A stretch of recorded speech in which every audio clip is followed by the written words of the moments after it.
রুমে তালা দেওয়া হলো, আমাকে যেখানে পাওয়া হবে ধাবা করা হবে, মারা হবে। হাসিনা খালেদা যখন পলিটিক্সে আসছে তখন আমি বিচিত্রা কাভার স্টোরি লিখতাম। আমি ইউনিভার্সিটিতে আছি ৩৫ বছর যাবৎ, জেনে বুঝে জানে এই ছেলেটা শিবির না, জানে এই ছেলেটা ছাত্রদল না, তার ল্যাপটপটা নেওয়ার জন্য করা হইতো, বিনোদন হিসাবে করা হইতো, নিজে আরো বড় লিডার হওয়ার জন্য করা হইতো, যা ইচ্ছা যে কোনো কারণে করা হতো, কোনো সন্দেহ না, নিশ্চিতভাবে জানতো শিবির না, তারপর করা হতো, সন্দেহ কোনো ব্যাপার না। এবং এই ব্যাধি, এই 15 বছরের এই সমস্ত ব্যাধি থেকে আমরা এখনো মুক্ত হই নাই।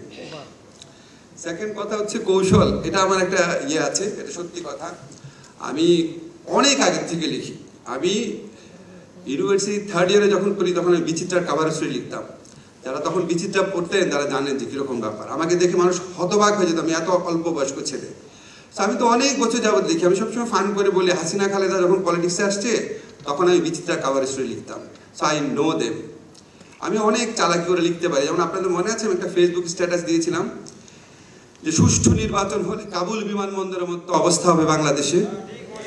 তারপর আমার রুমে তালা দেওয়া হলো এবং ঘোষণা দেওয়া হলো আমাকে যেখানে পাওয়া হবে ধাবা করা হবে, মারা হবে। তারপর মামলা দায়ের করতে গেল ডিজিটাল সিকিউরিটি অ্যাক্টে। যে লয়ারের কাছে মামলা দায়ের করতে গেছে সে আমার স্টুডেন্টের বন্ধু।